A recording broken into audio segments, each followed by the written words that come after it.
Processus électoral en République démocratique du Congo, dossier sur la nationalité avec cette fameuse loi dite Tchani qui est inscrite sur les calendriers de l'Assemblée nationale et tant d'autres sujets. Nous allons essayer d'en débattre avec nous sur ces plateaux, les cadres du LGD dans une coprésentation de Floride Zantoto.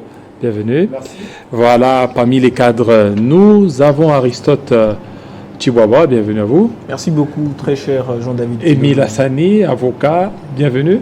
Merci beaucoup, monsieur David Kilolo. Je vous salue. Je salue les messieurs Florine Zatoto ainsi que tous les téléspectateurs qui nous suivent en ce moment. Effectivement, monsieur Chiboaba, le processus électoral, déjà la troisième ère opérationnelle qui tend à sa fin, quand bien même on a ajouté, est-ce que vous êtes en train de voir une amélioration par rapport au processus électoral? Bon, écoutez, vous savez, en tant qu'acteur politique dans ce pays et membre cadre du LGD, les partis qui prônent justement le leadership, tout ce que nous pouvons vous dire, c'est que l'organisation des élections partant le processus électoral jusqu'à ce jour ne se déroule pas en principe comme il devait se faire. Il faut dire qu'il est aujourd'hui écœurant de voir que dans d'autres coins du pays où les hommes et le peuple, le petit peuple doit devoir partir pour s'enrôler, il se pose beaucoup de problèmes. Nous avons vu, bien évidemment, avec vous tous et tous ceux qui nous suivent, même l'enrôlement des mineurs, des enfants de 9 ans qui arrivent à s'enrôler. Ceci prouve à suffisance un problème d'insuffisance de contrôle dans le cadre de ces processus. Et les raisons sont innombrables. Mais qu'à cela ne tienne, nous ne devons pas nous lancer dans le fatalisme, parce que ce qui nous concerne, nous, c'est partir à ces élections-là pour avoir les dirigeants qu'il faut, parce que comme nous aimons le dire, les élections, c'est un moment crucial pour un peuple, pour les jeunes, pour les mères, pour les pères. Pourquoi c'est un moment important? Parce que c'est un moment qui nous permet d'avoir les dirigeants qu'il faut. C'est un moment qui nous amène à sanctionner ceux-là qu'on a eu à donner hier par les biais des urnes, notre confiance, notre souveraineté, pour qu'ils puissent présider à notre destinée. Mais fort malheureusement, comme cela n'a pas été le cas, le peuple attend avec un ardent désir l'organisation des élections crédibles et dans les délais convenus, les élections libres, les élections transparentes. Loin de tout fatalisme, c'est ce que nous attendons, parce que nous avons besoin d'avoir des institutions fortes, une armée forte qui ne va pas laisser, n'est-ce pas, la sécurité, qui ne va pas laisser la protection de son peuple au détriment ou sinon entre les mains de ses voisins ou entre les mains d'une organisation quelconque. Et cela passe par le biais des urnes et par le biais des élections. Voilà. Alors maître, c'est la question, évidemment, vous avez un regard absolument critique sur le processus électoral. Au-delà de l'enrôlement des enfants, comme cela a été abordé par maître Chiboaba, Aristote, quelles sont les irrégularités flagrantes que vous avez relevées jusqu'ici à l'occasion de ce processus électoral? Merci beaucoup, M. Floride. Il faut dire que ce processus, jusque-là, est parsemé de beaucoup d'irrégularités. Vous savez, le processus électoral, c'est un long parcours. Ça commence par la mise en place des animateurs des institutions qui interviennent dans les processus. Et ici, je m'en vais déjà vous révéler la première irrégularité lors de la mise en place des animateurs de la CENI. Il vous souviendra, à l'époque, on a commencé par M. Jossar Malonda, qui était contesté effectivement par les pouvoirs en place. Oui. Et l'unique raison qu'ils avaient avancée, c'était pour dire que M. Jossar Malonda était l'homme de Kabila. Mais curieusement, les mêmes raisons qui avaient milité, qui avaient amené les choses de l'État de ne pas introniser M. Malonda, investir M. Malonda, les mêmes raisons ont été constatées, ça et là, dans l'actuel présidium de la CENI. Et il vous souviendra d'ailleurs, les confessions religieuses ont décrié, certaines se sont même retirées, c'est le cas notamment de la confession religieuse catholique. Et les acteurs internationaux, notamment nos partenaires, je vous signale qu'à l'époque, il y a, je crois, une vingtaine de pays qui avaient contesté et qui avaient demandé, pour citer certains d'entre eux, la France, les États-Unis, l'Union européenne, il y en a une vingtaine, M. Floride, qui avaient contesté la manière dont les animateurs de la CENI étaient désignés. Et à la fin, ils avaient prodigué conseil au Donc régime on est en parti pour une place. fraude déjà électorale. Et effectivement, la fraude a commencé par là. Et malgré cela, LGD est déterminé à aller aux élections, malgré... Dans ces conditions. Nous, les LGD, nous nous sommes dit, on s'est décidé, nous allons, avec ou sans fraude, nous allons participer à ces élections. Puisque vous avez posé la question, quelles sont les irrégularités? C'est comme ça que je vous dis, les irrégularités ont commencé dès le début de ce processus. Mais ce cas d'Ima, plusieurs personnes, plusieurs institutions l'ont qualifié de membre de l'UDPS. Ok. L'UDPS, c'est le pouvoir en place. Nous sommes allés, M. Florine Zatoto, à la Cour constitutionnelle. Parce que, comme vous le savez, c'est la Cour constitutionnelle qui proclame les résultats définitifs. Que ce soit pour l'élection présidentielle, que pour l'élection législative nationale. Mais la manière dont la Cour constitutionnelle, ses animateurs ont été mis en place, c'est en violation flagrante aussi bien de la Constitution, de la loi portant organisation et fonctionnement de cette Cour constitutionnelle et même de son règlement d'ordre intérieur. Mais le chef de l'État s'est fié à... Parce qu'il y a un plan qui est déjà mis en place, il devait que mettre ou placer les siens. Ces plans-là, c'est lesquels? Au-delà de ça, j'en viens à votre question, au-delà de ça, la loi électorale. Dans des pays démocratiques, M. Floride, la loi électorale, elle est essentiellement consensuelle. C'est-à-dire les parties prenantes au niveau du Parlement, ils se mettent d'accord, même tous les acteurs, voyez-vous, ils se mettent d'accord pour mettre en place une loi électorale qui puisse garantir la transparence des élections. Ce qui n'est pas le cas. Ce qui n'a pas été le cas, vous avez vu les groupes des 13, les initiateurs des grandes réformes. Ils s'étaient retirés du Parlement lors des débats et même de l'adoption de cette loi. Ils se sont retirés et la majeure partie des réformes qu'ils avaient apportées à cette loi n'ont pas été retenues. Maître Chibobois, est-ce que faut-il pas donner raison alors au FCC qui a décidé de ne pas faire enrôler ce lieutenant dans ce processus électoral avec les irrégularités flagrantes que vous venez de relever ici? Vous savez, en matière sociétaire, chaque société est libre de prendre les décisions qui lui reviennent. Voilà, c'est un élément d'autonomie. Et en matière de parti politique, le parti politique étant des personnes morales, libres d'agir de manière autonome, ayant une personnalité distincte, entre autres, je pense que le FCC ou toute autre organisation ou groupement politique est libre de prendre sa décision. En ce qui nous concerne, nous, au niveau du LGD, nous sommes d'avis qu'il ne faudrait pas se lancer dans les fatalismes. Pourquoi? Comme le dit si bien Edmund Burke, ou encore mieux Martin Luther King, c'est lui qui regarde le mal sans agir et complice du mal. Et évidemment, Martin Luther King le dit si bien en disant que c'est lui qui n'agit pas. Le problème, ce n'est pas le mal, ou c'est lui qui fait le mal. Mais le problème, c'est lui qui regarde le mal sans agir. Sinon, celui-ci coopère avec le mal.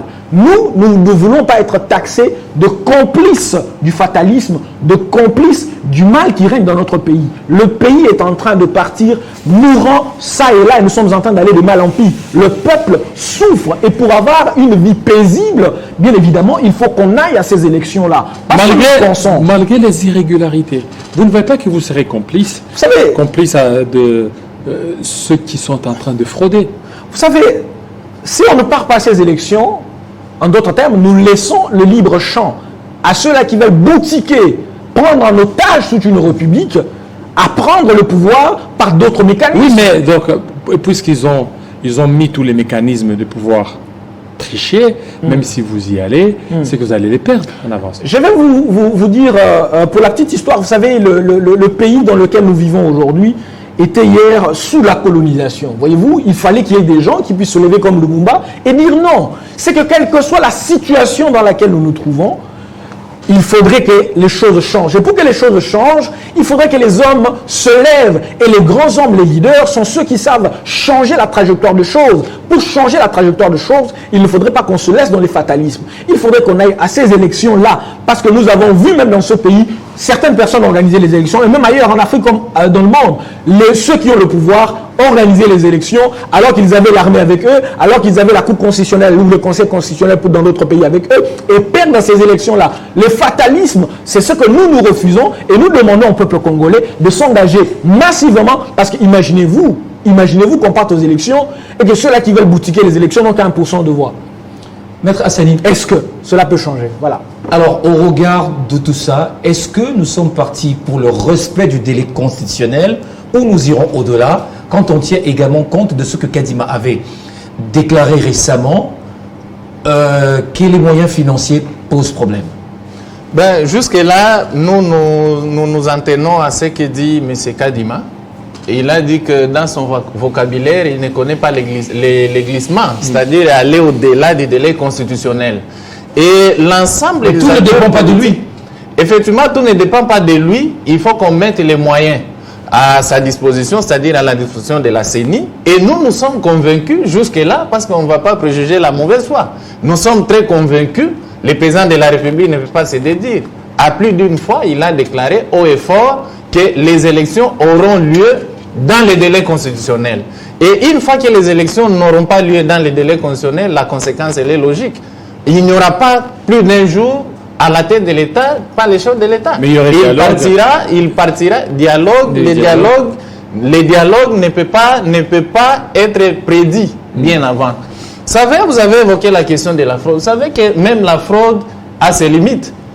La fraude a ses limites, M. Floride, M. David, Kilolo. La fraude a ses limites. Comment? Aujourd'hui, je vais essayer un peu tout petit peu, permettez-moi, de peindre les tableaux, les bilans, jusque-là à mi-parcours de l'actuel régime. Je peux pas sur tous les plans de la vie sociale, de la vie d'un pays. Je peux commencer sur le plan social. Oui, on va y arriver, c'est après ça. J'aimerais que vous parliez fraude. On va arriver, donc après le processus électoral, on va parler de la situation socio-économique. Très bien. Voilà, comme je vous disais, la fraude a ses limites. C'est par rapport, ou soit c'est au regard de ce qu'on nous présente par ce régime en place comme bilan, qui fera de sorte que ce régime en place, en tout cas, les chefs de l'État ne sera pas reconduit. Ne sera pas reconduit. Et ça, même vous, si vous portez candidat, vous allez les battre à coup de couture. Voilà, maître, puisque déjà, vous êtes déjà lancé la situation économique en République démocratique du Congo, un budget de 16 milliards de dollars, mais curieusement, le panier de la ménagère continue à souffrir. Les budgets de 16 complète milliards, cette question. Voilà. Aujourd'hui, quel est le budget réel de la République démocratique du Congo au regard des éléments à votre possession? Il n'y a que seul le chef de l'État qui connaît les budgets, les véritables montants de notre budget. Et les 16 milliards, là Les 16 milliards, c'est un budget de mensonges. De mensonges. Je veux prendre ici, en fait, c'est une analyse comparative, parce que vous savez, nous, quand on parle de l'économie, le peuple lambda n'a pas besoin de tout ça. Oui. Macroéconomique, ainsi de Prenez suite. les termes simples. Lui, il prend en compte le vécu quotidien, les paniers ménagers. Vous voyez, ici, nous avons quelques produits. Donc, on nous donne ici 4 produits. On a fait une analyse comparative. Nous sommes en 2019, 2020 et 2023. Mais c'est David Kilolo. Prenez par exemple un sachet de sucre. En 2019, lorsque les chefs de l'État accèdent au pouvoir, un sachet de sucre de 5 kilos coûtait 6500. 6500. Mais c'est Floride. Le dollar était à combien à ce temps-là? À ce jour, c'était à 18 ans. À ce jour, le sachet de sucre de 5 kilos revient à 13 000 francs. Mais c'est David qui de 6 000 en 2019. En 2019, le sac de riz de 25 kilos coûtait 34 000 francs.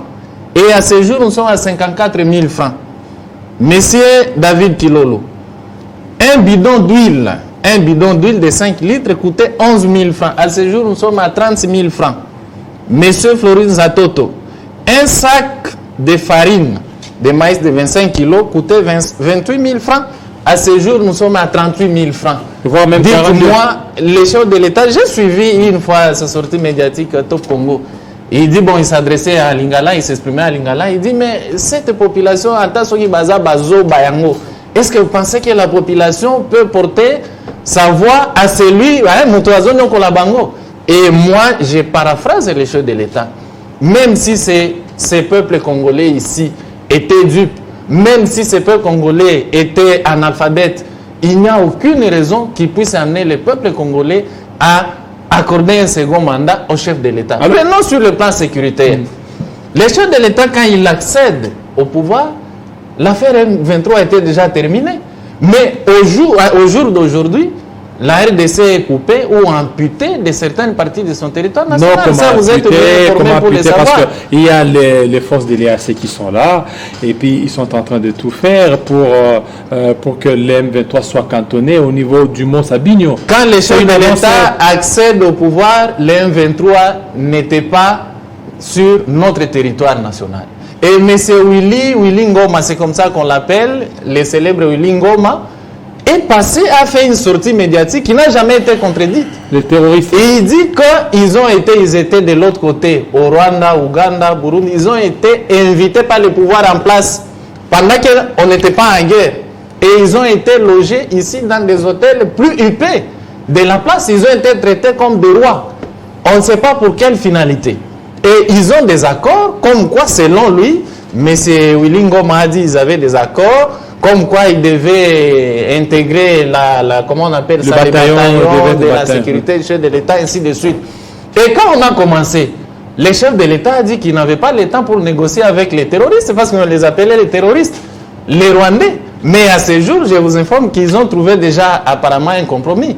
Parce qu'il n'y a pas longtemps, on a déployé l'armée angolaise accompagnée de certains animateurs de notre armée. Ils sont allés à Kindu inspecter les lieux où ces forces seront cantonnées. Ces terroristes rwandais, ils seront cantonnés à Kindu en attendant leur brassage et leur intégration dans notre armée nationale. Est-ce qu'il y aura On sait qu'il y a un plan brassage, qui... peut-être Maître Thibobois, ceux qui nous suivent en ce moment, on suit les acteurs politiques qui gèrent les finances publiques de notre pays, se féliciter du fait que les recettes de l'État ont considérablement augmenté, mais nous voulons savoir quel est le budget actuel de la République démocratique du Congo. Est-ce que sur le plan des finances publiques, y a-t-il amélioration finalement?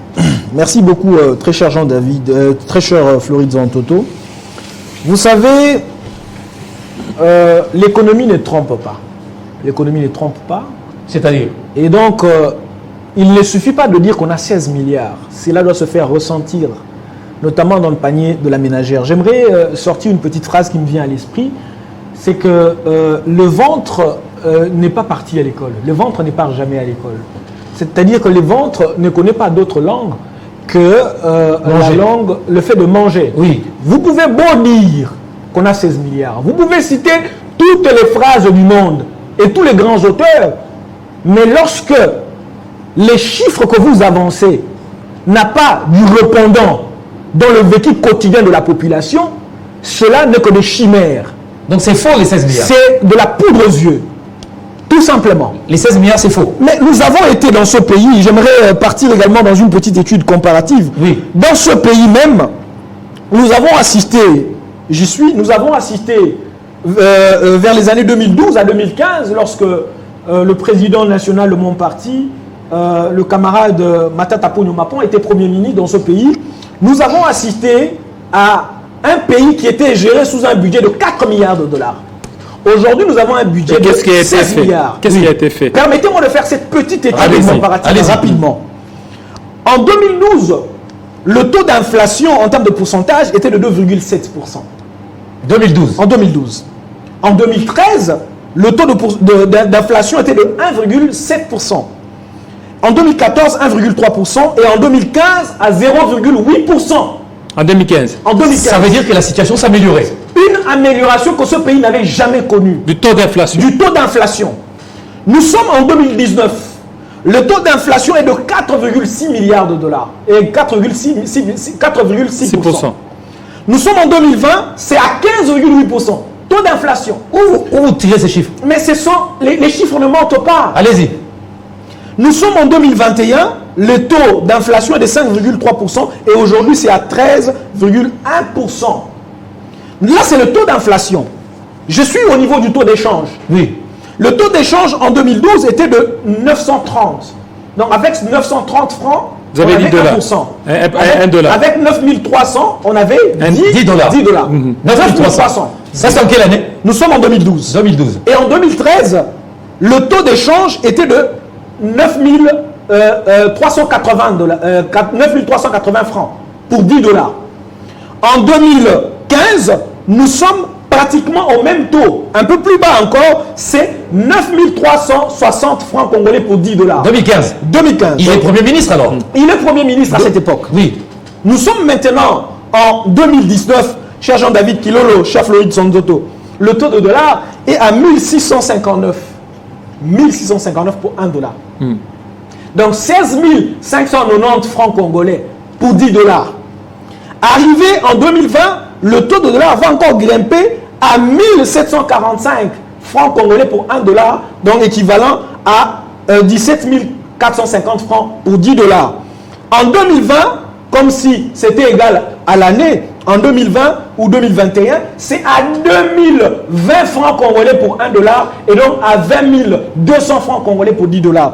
Et en 2022, c'était à 2150 francs congolais pour 10 $, à raison de 21 500 francs congolais pour 10 $.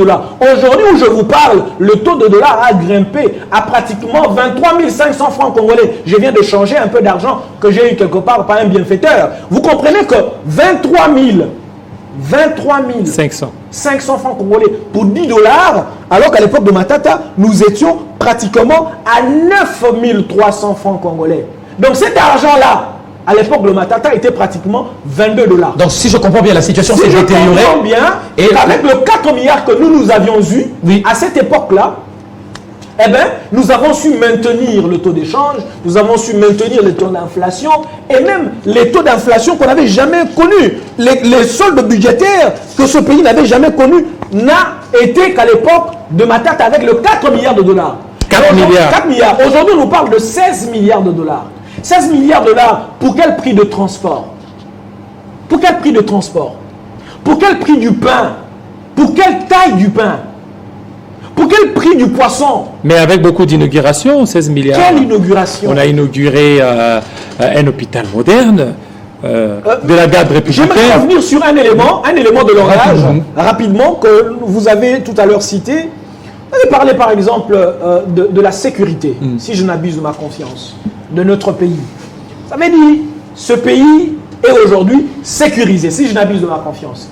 J'aimerais répondre de manière laconique, de manière simple, que notre pays aujourd'hui fait face à une sous-traitance militaire. Sous-traitance. Nous sommes face à une sous-traitance militaire.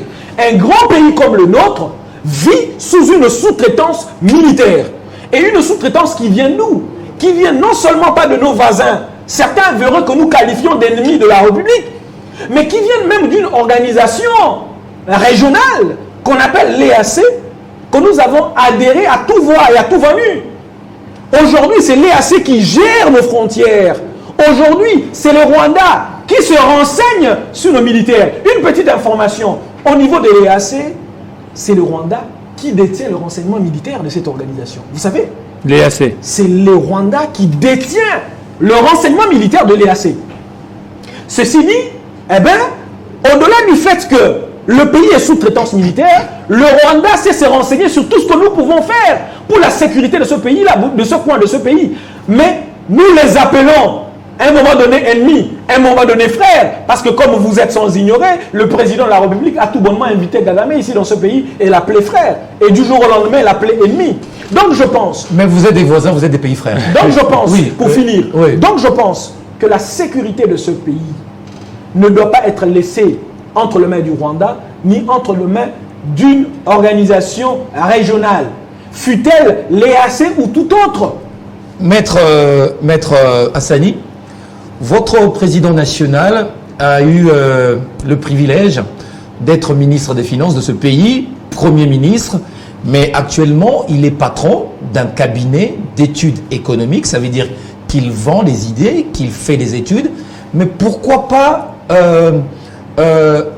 donner cette intelligence au profit de l'État, au profit du gouvernement congolais, au profit du ministre des Finances, au profit du gouvernement pour que les choses avancent, parce qu'il a bénéficié d'une petite expérience. Et en plus, je veux aussi ajouter, pourquoi ne pas aussi tout faire pour donner aussi son expérience par rapport à la paye des fonctionnaires, parce que ça fait pratiquement quelques temps. Oui. Puisqu'à l'époque, il recevait chaque 15 du mois, les salaires, les fonctionnaires les recevaient. Pourquoi ne pas donner cette expérience au profit des Congolais? Vous savez, Vous voulez les garder pour vous? Vous savez, le sénateur Matata Ponyo, c'est un panafricaniste. Et aujourd'hui, je pourrais dire c'est un citoyen mondial. C'est quelqu'un dont les compétences sont allées au-delà des frontières, aussi bien du pays que du continent. Je tiens à vous rappeler, M. Florin Zatoto, quand il a cessé d'être Premier ministre, tout rapidement, il avait été consulté et appelé par le président guinéen pour aller donner son expertise. Et il est allé là-bas, on lui a fait des offres juteuses. Et puisque c'est quelqu'un qui aime beaucoup plus son pays, il s'est dit non, je dois regagner chez moi. Bon, vous avez posé la question pourquoi il ne peut pas donner son expertise à la nation. Oui. Si il se met à la disposition du continent ou même du monde, à combien de fortes raisons à notre nation? Mais on voit notre chère nation. Le problème, monsieur Floride, c'est de l'orgueil de ceux qui nous gouvernent. Orgueil. À un certain moment, ils sont limités. Au lieu de s'humilier, aller chercher les sénateurs Matata Pogno, et à un certain niveau, même le président honoraire, Joseph Kabila, pour leur demander c'est quoi, quel était leur secret. Qu'est-ce qui a fait qu'à l'époque, ils avaient un budget de 4 milliards, ils ont pu réaliser autant de projets. Et les fonctionnaires étaient payés. C'est l'une des réalisations. Vous savez, moi je pourrais dire je suis fonctionnaire de l'État.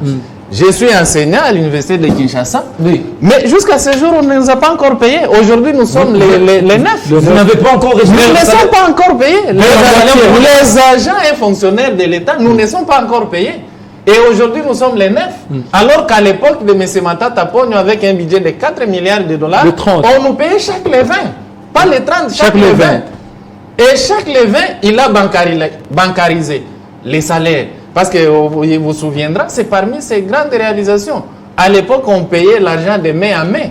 Et celui qui payait, les agents payeurs pouvaient faire de l'argent des agents et fonctionnaires de l'État, ce qu'ils voulaient. Mais j'ai vu un journal plébisciter le ministre Nicolas Kazadi comme le meilleur, l'un des meilleurs, qui a fait qu'aujourd'hui nous ayons un budget quand même assez respectable à l'image d'un grand pays. Monsieur Florin Zatoto, je vous dis, nous avons un budget de 16 milliards, les fonctionnaires, les agents et fonctionnaires de l'État sont encore impayés. Nous avons un budget de 16 milliards, les salaires n'est pas conséquent.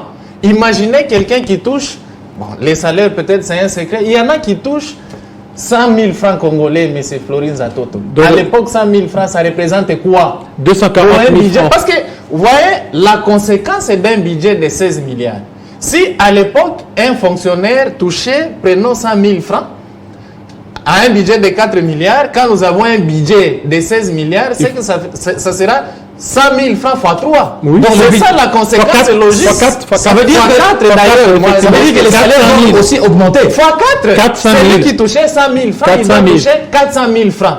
Demandez aux fonctionnaires et agents de l'État qui son salaire a été augmenté de 4 fois de plus. Il n'y en a pas. Donc, mais comment on peut nous dire que le budget a augmenté? C'est là où je dis que c'est un budget de mensonge. Si le budget est de 16 milliards, le budget de 16 milliards pour les membres du gouvernement, de la famille politique du chef de l'État, ainsi ce qu'on appelle des jouisseurs. Mais les agents et fonctionnaires de l'État et le peuple congolais en général ne ressentent pas les retombées de ces 16 milliards de budget. C'est pourquoi nous demandons au chef de l'État, il n'y a pas une compagnie nationale d'ailleurs. Comme il a un budget de 16 milliards, oui, qu'il fasse 16 milliards moins 4 milliards, il aura 12 milliards de dollars. Qu'il nous retourne, nous, parce qu'il a promis de nous amener dans l'Allemagne d'Afrique, qu'il nous retourne à l'Allemagne, au Congo, parce que l'Allemagne d'Afrique ne nous a rien apporté si ce n'est que des pleurs. Nous voulons la RDC. En RDC, on avait un budget de 4 milliards. Les agents fonctionnaires de l'État étaient payés à temps. Un budget de 4 milliards. Le peuple congolais savait se déplacer quand il voulait. Et à tout moment, on avait une compagnie d'aviation, Congo Airways, qui avait à peu près 4 avions ou 5 avions. Et à ce jour, tous les avions sont cloués par terre. On avait un budget de 4 milliards. Avec ces 4 milliards, on a monté un projet pilote, le parc agricole de Bukangalonzo. Et à ce jour, tout est bloqué. On avait 4 milliards, monsieur Florin Zatoto. On a pu monter, comment on appelle, Transco. On avait 4 milliards de dollars. on a pu réaliser autant de projets. Mais à ce jour, avec un budget de 16 milliards, M. David Kilolo m'a cité ici une réalisation inauguration d'un hôpital moderne. Dans les camps militaires Camp Tchatchi. Mais vous voulez me dire, durant 4 ans, on a réalisé une construction. Non, il y a Kalambambouji à Mboujema, il y a Kalambambouji et cette route. Il y a encore d'autres au niveau le projet de 145 territoires. Mais ça aussi, ça fait partie de ces 16 milliards. C'est de la super chérie. Vous-même, si je vous posais la question, dites-moi, citez-moi une seule réalisation dans le cadre des projets de 145 territoires. Il y a certaines écoles qui sont construites au niveau de Boutembo. Mais où? Parce que j'ai suivi le ministre Tony Mwaba, on lui a posé la question, mais vous vantez, vous dites le régime a construit autant d'écoles, c'est où? Il dit, c'est lui qui veut savoir là où on a construit, qu'il aille dans son cabinet, consulter son cabinet. Allez-y comprendre, c'est un régime qui est caractérisé par les détournements, par les mensonges et par la jouissance. Allez-y comprendre. Maître Aristote, alors moi, la question que j'aimerais vous poser, 16 milliards, mais si vous n'y croyez pas, sachez qu'il y a ce qu'on appelle également l'effort de guerre. Le contexte est vraiment différent où l'argent de l'État est aujourd'hui affecté à la guerre de l'Est qui prend des proportions inquiétantes. Ça, vous ne l'avez pas relevé. Il faut le mettre également dans votre analyse. Monsieur Jean-David Kilolo, merci vraiment pour cette incise, pour cet élément relevé. Alors, je vais vous faire un rendu très rapidement. Tout à l'heure, je vous ai parlé de l'EAC, qui est cette organisation régionale dans laquelle la RDC a pris son adhésion et depuis le 27 février, et bien évidemment entériné depuis le mois de mars. Ce que je pense, très sincèrement, parlant de l'effort de guerre, comme pour donner raison à ceux-là qui dilapident les fonds publics, pour ceux-là qui viennent pauvres du jour au lendemain, qui s'enrichissent, ceux-là qui font la confusion entre le bien public, le bien commun, l'intérêt général et l'intérêt privé, le bien privé, je pense que ça sera insulter ces peuples. Voyez-vous, vous imaginez que dans ce pays où vous avez quelqu'un qui hier, nous l'avions tous vu comment il a commencé, comment il est arrivé au pouvoir, et du jour au lendemain, c'est celui-là qui commence à construire des maisons ça et là, et qui commence enfin, le nouveau riche, le nouveau millionnaire créé par ce régime, qui est en fait une usine à forte production des millionnaires et des milliardaires au gouvernement, eh bien je pense que ce sera insulter ce peuple. Le peuple congolais mérite mieux que de dire par exemple que nous sommes dans l'Allemagne de l'Afrique, ou que de dire que nous allons créer des millionnaires. Et si millionnaire a été créé, eh bien je pense que c'est au niveau du gouvernement, au niveau des familles, des politiques. Et si nous nous retrouvons dans l'Allemagne de l'Afrique, l'Allemagne de l'Afrique aujourd'hui doit se retrouver dans la maison du président de la République. C'est là où il y a l'Allemagne de l'Afrique. C'est dans sa maison. L'Allemagne de l'Afrique aujourd'hui, c'est dans la maison des ministres, dans la maison de ceux-là qui gèrent du jour au lendemain. Mais il y a la guerre, monsieur Aristote, il y a la guerre dans l'Est. Oui. Mais vous ne voyez pas que c'est aussi une excuse pour le gouvernement. Les 16 milliards seraient affectés par rapport aux efforts de guerre. Ça ne peut pas être une excuse. Pourquoi? Parce qu'eux-mêmes s'accusent. Je vous ai parlé tout à l'heure de la sous-traitance militaire de l'EAC, du Rwanda notamment par les renseignements militaires. Vous savez qu'aujourd'hui, l'EAC dans lequel nous sommes, puisque nous parlons de l'effort de guerre, c'est l'EAC aujourd'hui qui aide le Congo à s'en sortir. Et d'ailleurs, nous sommes en train de critiquer farouchement, nous continuerons à le faire, cette adhésion de la RDC à l'EAC. Vous savez qu'aujourd'hui, l'EAC a pratiquement à peu près 280 millions en termes de peuples membres ou sinon ressortissants des pays membres de l'EAC. On considère que la RDC était un grand marché. Voilà pourquoi ils ont fait les yeux doux aux plus faibles et les plus faibles ont rapidement signé pour que le pays aujourd'hui soit membre de cette organisation régionale. Alors que lorsqu'on adhère, ça c'est même un élément scientifique que nous sommes en train de donner à nos téléspectateurs, parce que lorsqu'on adhère à une organisation économique régionale, eh bien, il faut savoir qu'est-ce que nous allons donner et qu'est-ce que nous allons recevoir. Petit exemple, lorsque vous adhérez dans une organisation comme l'EAC, qui a déjà fait du chemin en 2010 en matière d'intégration, en ouvrant les marchés communs, qui a déjà fait du chemin en 2014 en ouvrant l'union douanière, qui a déjà fait du chemin en 2018 en mettant en place un passeport électronique, eh bien, il faut se poser des questions dans le cadre de ces marchés communs. Qu'est-ce que nous produisons dans notre pays pour que lorsque nous allons adhérer dans ces grands marchés, que nos peuples, nos entrepreneurs vont commencer à vendre de l'autre côté? Qu'est-ce que le pays va mettre à la disposition, par exemple, du Rwanda? Qu'est-ce que nous allons mettre à la disposition du Burundi, de l'Ouganda, du Kenya? Nous n'avons rien à leur apporter. Mais par contre, eux ont tout à gagner dans ce pays. Ils ont leurs produits à venir dans ce pays. Parce que dans le cadre de l'EAC, il y a l'union douanière. Il y a un marché commun. Eh bien, ils vont venir avec leurs produits vendre facilement. Eh bien, c'est une difficulté dans laquelle nous nous sommes lancés. Alors que lorsque vous voulez adhérer, vous savez, je vais vous donner un élément de devise. Vous savez comment s'articule le devise ou la devise de l'EAC? La devise de l'EAC, c'est un seul peuple, une seule destinée. Est-ce qu'aujourd'hui, nous pouvons nous dire que nous sommes un seul peuple avec le Rwanda? Est-ce que nous pouvons dire que nous avons la même destinée avec le Rwanda? Mais nous sommes dans une organisation qui prône ces slogans. Un seul peuple, une seule destinée. Je pense que nous faisons des choses comme du make-up, du maquillage. Nous faisons des choses comme des tapes à l'œil, sans réflexion, sans un think tank réfléchi de la gestion de l'État. Vous savez, avant d'adhérer dans une organisation, il faudrait que le peuple ait des bonnes relations. Est-ce que nous avons des bonnes relations? Voilà, maintenant, on change. On va changer de sujet. Voilà, on va changer. Et parler de la loi Tchani, par exemple. Effectivement, au niveau de l'Assemblée nationale, il y a cette loi qui a été inscrite parmi les matières à traiter au cours de cette session. Est-ce que cette loi a raison d'être, Maître Hassani? Quelle est la position de vous, LGD? Parce que quand vous donnez la position de LGD, ça veut dire que cette position, c'est la position de Franklin, c'est la position de Matata, c'est votre position commune. Absolument. Mais laissez-moi 30 secondes aborder la question de l'EAC. C'est important, juste 30 secondes. Oui. Vous savez, la raison majeure qui a fait que les chefs de l'État puissent amener les pays à adhérer à l'EAC, c'est par rapport à la guerre à l'Est. Et là, j'ai essayé de faire une petite analyse, un petit exercice. Nous allons comparer les armées de ces pays qui composent l'EAC pour voir si, effectivement, nous, on avait intérêt à adhérer à l'EAC avec espoir que cette dernière va nous apporter une solution, c'est-à-dire mettre fin à la guerre. Monsieur Jean-David Kilolo, nous sommes en 2019.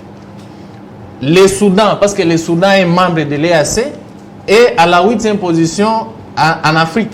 Son armée est à la 8e position. La RDC 9e. Le Kenya 14e, l'Ouganda 15e et la Tanzanie la 17e. Nous sommes en 2022. Le Soudan 9e, la RDC 11e, le Kenya 12e, l'Ouganda 15e et la Tanzanie 24e. Maintenant en 2023, la RDC, curieusement, nous sommes à la 8e position. Le Soudan à la 10e position, l'Ouganda 12e, le Kenya 13e et la Tanzanie 18e. Je me remets en Donc ça veut dire que notre armée est plus forte que... En 2022, seul parmi les pays membres de l'EAC, seul pays qui était en termes de puissance, qui occupait la place d'avant nous, c'était le Soudan. Les restes des pays, nous, on était bien avant eux. Oui. Alors, on s'est dit la raison, du point de vue objectivement, pourquoi on pouvait aller adhérer dans une organisation où nous sommes la seule puissance militaire sur tous les plans, avec espoir que cette organisation sous-régionale vienne de nous apporter de l'aide. C'est illogique. C'est là où c'est illogique, c'est de la médiocrité. Vous voyez, quand on qualifie, on dit la médiocrité, c'est aussi une mention. Alors, maintenant vous répondez à la question. Quand on est à l'école, on n'a pas bien travaillé, voilà, on dit... La loi Tchani. Quelle est votre position? On vous a un peu agité parce qu'on dit de votre président que lui aussi serait un Rwandais et qu'il était venu dans une délégation avec Lunda Bouloulou. Et voilà pourquoi vous êtes avec une délégation des Rwandais, voilà, dont lui il était à la tête, pour voir l'ancien ministre Lunda Bouloulou. Vous savez, ça nous fait rire. Ça, c'est vraiment de la pire aventure. Et ça, c'est monté dans les labos obscurs, les labos que nous qualifions de sous les arbres. Quand je fais allusion sous les arbres, vous savez situer cet espace dans la ville de Kinshasa et la commune. Bon, je vous cite au moins la commune, c'est à Limité, sous les arbres. Limité est grand, n'est-ce pas? De la 18e à la première rue. Alors, le sénateur Matata Pogno, parce qu'on a dit qu'il a été reçu par l'ancien premier ministre, le procès Lunda Bouloulou, il conduisait une délégation rwandaise. Ça, comme j'ai dit, c'est vraiment de la pire aventure, c'est de la pire farce. À l'époque, les professeurs Lunda Bululu, en 1990, il est Premier ministre, les années 1990 et 1991, il démissionna. Et à l'époque, le professeur Matata Ponyo est travailleur à la Banque centrale du Congo. C'est quand on méconnaît l'histoire... Il n'était pas politique. Il n'était pas politique à l'époque. À l'époque, il est fonctionnaire à la Banque centrale du Congo. Allez-y à la Banque centrale du Congo, allez-y chercher ce que je vous dis et vous verrez. Et pour votre gouvernement, le président Matata Ponyo, le président national du LGD, n'avait jamais dans le passé rencontré le professeur Lunda Bululu. Jamais. L'unique fois, je veux dire, qu'il a rencontré le professeur Lunda Bululu, c'était à l'occasion, ce dernier est venu le remercier. Parce que vous savez, quand lui a été à la primature c'était considéré comme une boucherie. Quand il est arrivé, comme c'est quelqu'un qui est bien organisé, je veux dire, structuré, il a pu transformer la primature en Allemagne d'Afrique. Voilà un exemple type d'Allemagne d'Afrique. Et à l'époque, il a dû baptiser, vous voyez, certaines salles, ainsi de suite, des réunions, et il a dû baptiser ou dénommer une salle au nom pour lui rendre hommage de l'ancien Premier ministre Lunda Bululu. Okay. Et à l'époque, ce dernier sollicita une audience auprès de l'ancien Premier ministre Matata Ponyo afin d'aller lui présenter ses remerciements. Ce qui fut fait, c'est l'unique fois dans la vie où le sénateur Matata Ponyo a pu rencontrer l'ancien Premier ministre Lunda Bululu. C'est lui qui a les images. C'est lui qui a de preuves que le sénateur Matata Ponyo a rencontré, disons, a conduit une délégation rwandaise. On ne sait pas en quelle qualité. Lui qui était au Congo, il était plénipotentiaire du Rwanda, il était agent de l'ambassade du Rwanda au Congo, on ne sait pas. C'est illogique même. C'est lui qui a de preuves, en tout cas, mais c'est David Kilolo qui entre en contact avec vous, il y a une prime. Une prime assez importante. Ah bon? À partir de ce jour, nous lançons l'offre. C'est lui qui détient la preuve où le sénateur Matata Ponyo a conduit la délégation rwandaise auprès de l'ancien Premier ministre Lunda Bululu. Il y a une récompense. Donc c'est faux. En tout cas, non pas la moindre. Voilà. On va vous sortir les images. C'est de façon solennelle. Oui, effectivement. Nous, ici, nous ceux qui sont en train de nous suivre, envoyez-nous ces preuves-là. Dites surtout à ceux qui résident ou ceux qui statuent sur les arbres, qui se mettent déjà dans la recherche et nous amènent de preuves, ils ont une récompense. Alors, abordant la question de la loi Tchani, la proposition de la loi Tchani, écoutez, d'emblée, on peut dire que, parce qu'il faut analyser du côté pour et du côté contre. Vous savez, nous venons de loin. Nous venons de loin. La question de la nationalité congolaise a toute une histoire. Elle a une historique dans notre pays. Et à San City, en 2000, lors du dialogue intercongolais, en 2002, les délégués des différentes composantes politiques et sociétés civiles qui se sont retrouvés à San City, ils ont abordé la question de la nationalité congolaise. Parce que cette question a toujours fragilisé, a toujours cassé la vie pacifique du point de vue, disons, au sein du pays. Alors, ils ont pu lever certaines grandes réformes. Entre autres, ils ont abordé la question de la nationalité congolaise. Quand vous lisez l'article 14 de la Constitution de la transition, on vous dit tout celui qui s'est retrouvé à l'époque dans les territoires qui est devenu la République démocratique du Congo à ce jour, sont congolais d'origine.